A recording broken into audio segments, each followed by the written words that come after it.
Welcome to In the Lap of the Pods Queen podcast with Paul, Joe, and myself, David. As ever, bringing you our honest and objective opinions on Queen since 2020. Does that sound a bit American? Is it 2020? It's 2020, isn't it? 2020, fair enough. Okay, right, fair enough, mate. So this episode is very much a last-minute effort to discuss Face It Alone. Of course, we knew it was coming out, but we just didn't think we would actually be able to all get together to talk about it on the day of its release, but we've managed to get it together, so here we are. So this episode will be going out in our normal feed, but it's also on YouTube as well, so you can check it out there and see our lovely coupons. The Scottish word for the face. Scottish word for the face, that's it. So you don't need us to tell you what Face It Alone is, but I suppose we're going to anyway. So Face It Alone is a song from the Queen vaults, and it was recorded during the Miracle sessions and was released today, which is the 13th of October 2022. It was also announced today that a deluxe box set for the Miracle will be released in the middle of November. So when that arrives, we will digest it and we'll bring you a podcast on that as well. Actually looking forward to revisiting the Miracle, I have to say. So let's get the official blurb on the song, I suppose. So Face It Alone was originally recorded during the band's historic 1988 sessions for the Miracle, a prolific period which saw the band lay down around 30 tracks, many of which were never released. So this is Roger here. We kind of forgotten about this track. Is it? No, sorry. Sorry. No, that was pretty good, mate. That's almost as good as my impersonation of Roger. We kind of forgotten about this track, but there it was, this little gem. It's wonderful, a real discovery. It's a very passionate piece. Brian continues here. I'm happy that our team were able to find this track. After all these years, it's great to hear all four of us. Yes, DK is there too, working in the studio on a great song idea, which never quite got completed until now. So before I bring Paul and Joe into this, what I'm going to do is I'm going to actually share the screen here. So these are some reviews that people had on they were putting up on Twitter, and I thought I'd actually bring them up so you guys actually can see them here. So so first of all, with Andrew O'Neill, and his tweet is, "Start strong, doesn't really go anywhere.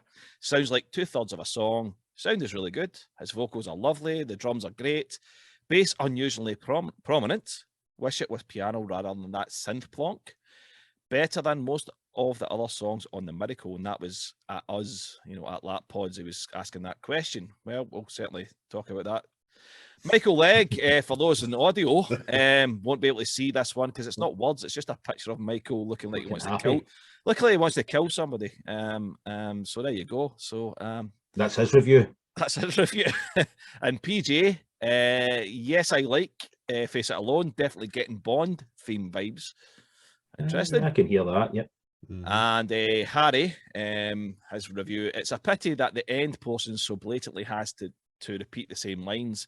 It's so obvious that there was nothing better there to finish with, as it does start well and the guitar solo is tasteful. Nice to hear John's bass too. Right. Okay, so that's some of the reviews there from people's initial thoughts on the song on Twitter. So what I'm going to do, Paul, I'm going to bring you in first because myself and Joe kind of had a little bit of an exchange earlier in the day about this song, and we don't actually know, we don't have a clue what you think about this song yet. We could probably guess, but we don't rightly know.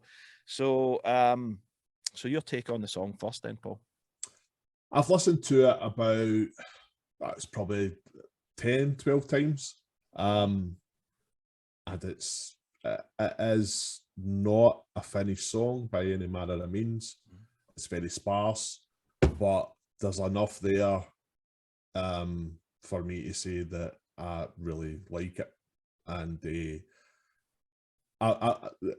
you've already answered one of the questions I was going to kind of pose about how the hell did this not get reworked on Made in Heaven. And I think Roger said they just forgot that it was there, kind of thing, because this is perfect for that Made in Heaven reworking thing that they were doing. especially since it's, you know, the subject matter is kind of grim and all that, you know, it would have sat very well in the Made in Heaven album, which I do not like at all, but, you know, it was just a wee thing. I was thinking, yeah, you know, this would fit very well on that album.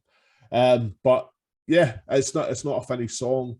There's lots of ways it could have been done, you know, as a finished song, which is interesting. You know, it's that, you know, one way is just leave it as it is, quite sparse, and, you know, or you go the full Queen production, as in A Night at the Opera, A Day at the Races, you know, piano, harmonised guitars, all that. Or you could, you know, since it does kind of sound like a Bond theme.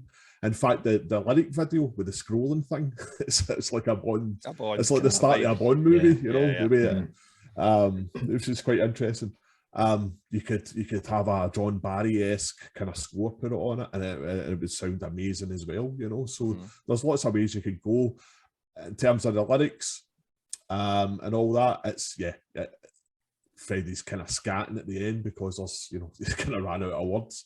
But I could see maybe it's minor key and all that, but maybe getting into a kind of major key and changing it slightly, and slightly more upbeat lyrics, and then get back into the kind of darker, you know, thing, making it like a kind of epic song, you know, in that regard. You know, the way a lot of epic Queen songs kind of go, ebb and flow, you know, dark, a wee bit lighter, and then back in, you know, light and shade and all that. It's just a dead interesting song, and I mean, you've got. We say it all the time, Freddie's just amazing. That voice is just fucking bring tears to your eyes, man. Beautiful. Yeah, so that's my initial thoughts anyway. Okay, doke. So I think for me, if I think about the song, I mean, I think when I first heard that, this is kind of what I thought was. I enjoyed it the first time I heard it. I was surprised in a few different ways, and I'll just, rather than actually going into what I think about the song, I want to tell you why I was surprised. So I was surprised at Freddie's voice. It was kind of husky, that kind of slightly different from the way he normally sings. Certainly initially in the song, and then he gets into his more kind of, you know, rock god kind of Freddie voice later on. It was more atmospheric than anything I've heard on The Miracle, and you guys definitely. No doubt agree with that. I was surprised that it was still kept minimalistic. I was expecting maybe that Roger and Brian to jump in the studio this year and put other things on it and overproduce it, and that obviously didn't happen. And the last thing I was surprised about was it wasn't embarrassing. From the medical sessions. It came from the medical sessions. So that's all I'll say about it now myself personally. So I'm gonna hand it over to Joe to sort of take it forward here. And I'm just going to be honest with you. I forgot to upgrade to the professional on Zoom here. So we're about to end in about 6 minutes. So as Joe's talking, I'm going to look really professional, like I'm listening to him, but I'm actually trying to upgrade in the next 6 minutes so that we don't get cut off. All right. That shit. So you carry on, Joe. Right then. I'm just echoing what Paul said really at the start there. Yeah, it isn't a finished track at all. It's like, it's like 2/3 of a track. It's 2 verses, 2 choruses, and a kind of scattered part at the end. I like it. I definitely like, you know, the parts in it. It's, you know, it is good and stuff like that. But it's a shame that they didn't have the full Boona done. A couple of things about the actual sound of it. The acoustic guitar, I know I'm going to be the negative guy here, but the acoustic guitar tone is really like almost like a banjo. It's not a pleasing tone on the acoustic at all. I wish Brian would just play like, you know, like he did in Loving My Life and stuff. Just play a normal acoustic guitar, Brian. Come on. Fred's amazing. I mean, that's the whole reason, you know, that this is working, because it's pretty basic musically. Do you know what I mean?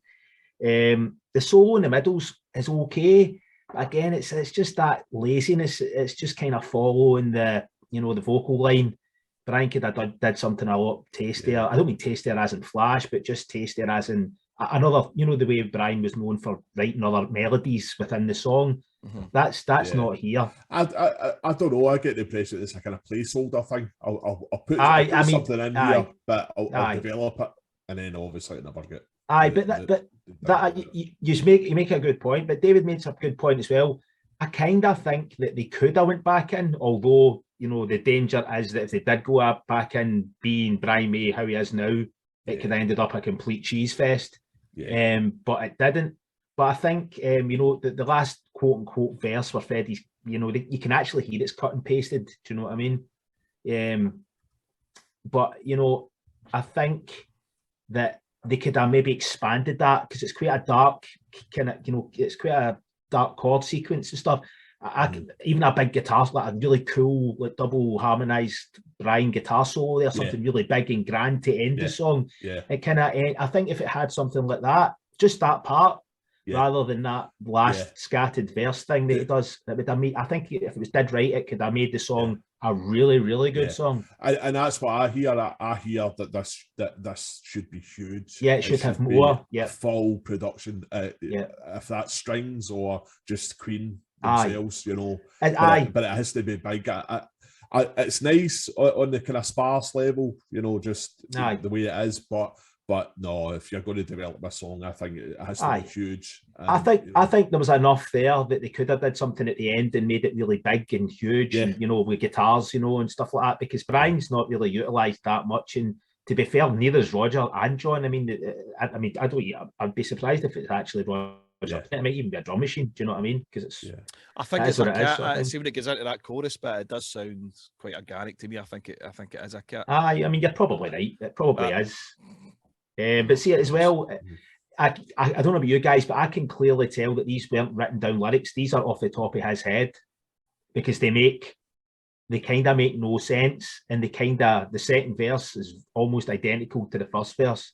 So I think this has just been off the top of his head in the studio, sang amazingly well. Don't get me wrong, because I'm not sure the lyrics are kind of unformed and stuff. I'm not sure if I completely agree with that. I think they're too. I know what you're meaning. I mean, they're not really making much sense in terms of, like, there just seems to be lines that are kind of. But I think he has wrote them down. But I think where it probably is, the point you're making, Joe, is it's probably been things he's written down in the studio, and then went quickly, and then went right. I'll sing these. Maybe the face it alone. I know I'm going to keep that. Yeah, I know I'm going to keep maybe that line. But yeah, I think that's probably more. That makes more sense. It's definitely not the typical lyrics for Queen, you know what I mean? In that kind of respect, is maybe that's a good thing. Maybe they should have did more stuff off the top of their heads. It maybe have come out a little darker on the later on records. That's excluding Innuendo, because that's a great record. But yeah, I'm amazed at something with this much kind of soul to it actually was in the Miracle sessions, and it's stuff like this that's missing from the Miracle. Do you know what I mean? That's and Hang On in there. Yeah. They should be on this album, you know, not absolutely half the shite half the not very good stuff that's on it. Sorry, you said shite, mate. Commit to it. Okay, we won't be hearing from Paul anymore because Paul's had to leave for work. He's working the night shift, so that's a good thing because he's a wank. So yeah, he's a wank, man. Totally. Hope you listen to this, Paul. But I think Paul made his thoughts pretty clear on the song at the start anyway. So, but yeah, I think we're almost at the end anyway. It's just a short podcast anyway. But I think everything that the boys are saying here, from my point of view, I agree with it all. There's nothing I would really contest. And for me, I think when it gets to when the moon has lost its glow, when it gets to that bit in the song, to me, it feels like that was meant to be a fade out anyway. It does. They should have just started fading that out when Freddie was singing that, and that'd have been really nice. I took it to about just over 3 minutes. Because I mean, it's a 4-minute song, so you can cut that bit down. Definitely. So I don't feel the need to take, because it goes on for another minute. With just that bit, I don't think it was necessary to do that. I think it does. It doesn't add anything to the song, man. No, exactly. If anything, it kind of detracts from the cool bits that came before because it kind of it's very obvious that it's kind of just like, right, this is just not really a thought out piece of music. It's just what they had left, basically. Or scattered vocals. Do you know what I mean? That's it. So I mean, I've done okay, and I think the bit with Freddie in the background going with the melody, I think it works as almost like question answer thing that they did. So it works to a degree, but it's just it's repetitious and it doesn't go anywhere. Then it just peters out. Aye. It just you know, it doesn't really. Aye, like I said, I don't know if I know you said earlier on the part about the, you know, it's good that they probably didn't go in and start adding things. I think that if to end this on a kind of bigger note, they could have maybe added something to it, but not vocally, like I was saying before, maybe a big guitar, big really cool, you know, guitar part or something that maybe worked really well or something. No, that's the thing. I think it's kind of like a double-edged sword, I think, a wee bit, because if they went in and, you know, Brian and Roger went in and added more to it, I actually don't trust them to make it worse. Aye, totally. But at the same time, it's unfinished, you know what I mean? So it's kind of that. So it's good. It's good that they didn't add anything, because the stuff they might have added may have completely and utterly fucked the song up. Yeah. But it's not finished, kind of thing. Aye. But no, I'm glad this exists. Actually, you know, I mean, especially, I mean, and I think Brian and Roger are wise enough to know that Freddie sounds good on this, so therefore it'll get interest. You know what I mean? Freddie singing on a Queen song is going to get interest anyway. But I think they're clever enough to have heard this and went, "Wow, this guy's really actually on fire here." Even though that was probably about 3 takes or something. You know possibly, what I mean? That's because they didn't actually develop the song, you know, to go on the album. So yeah. But no, just great to hear Freddie again, you know, and something that we hadn't heard before, you know. So I think you know, we've kind of discussed, we had a few things down here to kind of like prompt you guys, but about what's missing in the song. But we've kind of touched upon that, what is actually missing in the song that we feel. But at the same time, I think we kind of like the sort of sparseness of it. But it works in its favour, It works in its favour, yeah, but maybe not completely towards the end. And I think we've already alluded to it. This should have been on the Miracle as a finished effort, you know. Even the way it is just now, I would take it over 70% of the songs that are on the Miracle. So it's insane. And it is widely, you know, it's widely agreed among Queen fans that they included the wrong songs on the Miracle. I mean, obviously, some B-sides are, you know, should have been in there, and there are one or two. As we get into the Miracle Deluxe edition, there are one or two ones I've heard.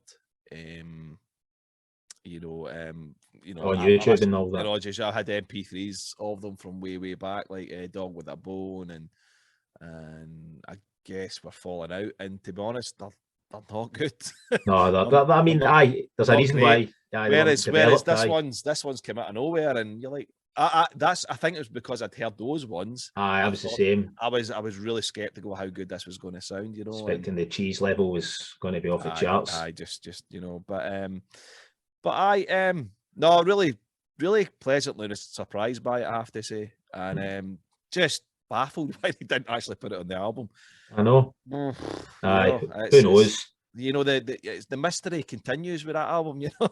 I mean, I think we touched upon it in the actual pod itself back in they did it about, Christ, that was about a year and a half ago now, and maybe more. But I think it was like Freddie was in a pretty dark place, so that album's an attempt to try and be cheery, but it actually just makes it sound depressing. Whereas this has got some heart.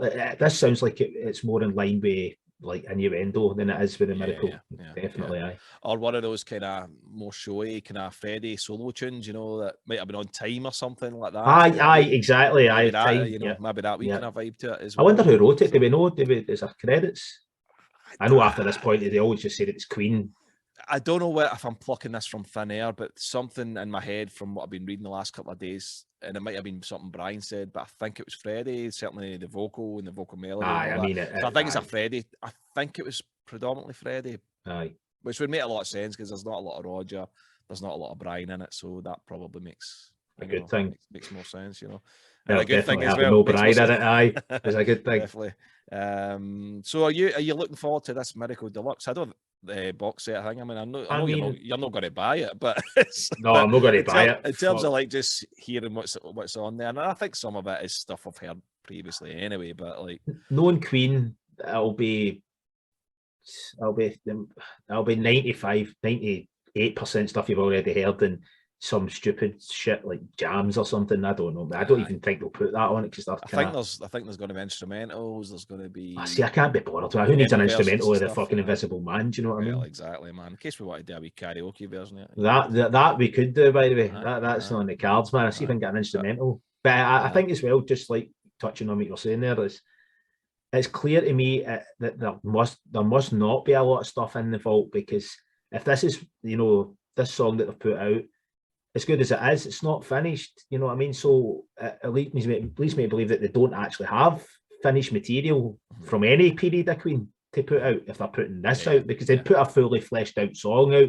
I would imagine, before they put out something that was, obviously towards the end, almost like a jam. Do you know what I mean? Yeah, maybe so.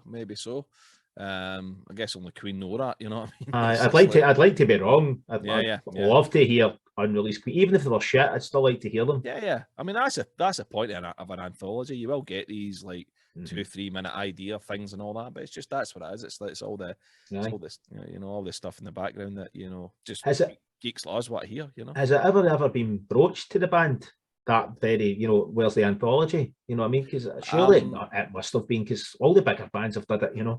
I seem to remember the archivist for Queen, Greg Brooks. I don't know if he still is.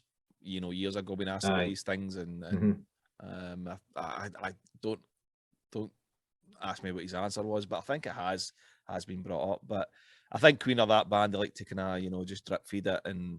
Oh, we've unearthed this song. You opened a drawer and you found the tape. I know it's not that big a deal. The only big deal is you've fucking waited this long to put it out, man. Aye. So, but look, listen. With all the cynicism aside, I think I'm glad it's out, and I'm glad. Aye, it's good. It's good to hear Freddie, man. That's it for me. And that's the thing. I think this is a good example. Because this will be getting radio play and stuff, and and it's good. It's an excellent representation of Freddie's voice. Absolutely. So for that to be doing the rounds at the moment on radio stations, that's good, man. And you're going to hear Freddie on the fucking radio again, man, with something cool, new and cool. Exactly. So, but yeah, he's insanely good on this, and his vocals are just for something raw. I mean, it's basically a raw take, most of it, and it's just insanely good for something not been finished. But it's a wee shame. I think if they had just, but then again, if it was finished, it probably would have ended up in the medical, or maybe it wouldn't have. I don't know. Maybe they're doing overproduced and like just turned into something that wasn't as good. In fact, that's a good point. I'm thinking exactly. I'm thinking I wonder if all the instrumentation is from those sessions. I think they've went in and redone some stuff. No, I think it is all because it's quite modern sounding. It doesn't sound like the medical. I think it is all from. I think all the instrumentation is from that time. But it's just mixed. But yeah. But it's just the way they've mixed it, and I'm assuming there's been a few, tweaks, obviously, After Effects put in there and stuff, things like that to. But that's what mixing's all about, It wasn't mixed, so they've decided to mix it this year. It sounds good. It sounds good because it sounds modern. Do you know what I mean? Yeah, definitely. Aye.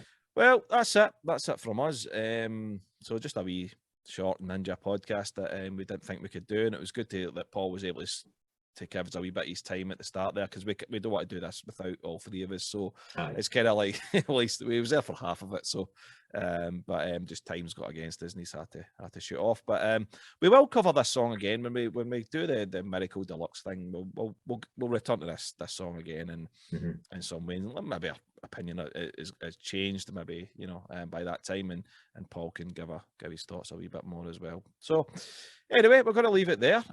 So as usual, take care of yourselves, and we'll see you shortly. Well, you'll hear from us shortly. Is that better? Right? Well, we might be hanging about outside your house, man. You don't know. This is it. Aye. True story. Anyway, man, look after yourselves, and we'll speak to you next time.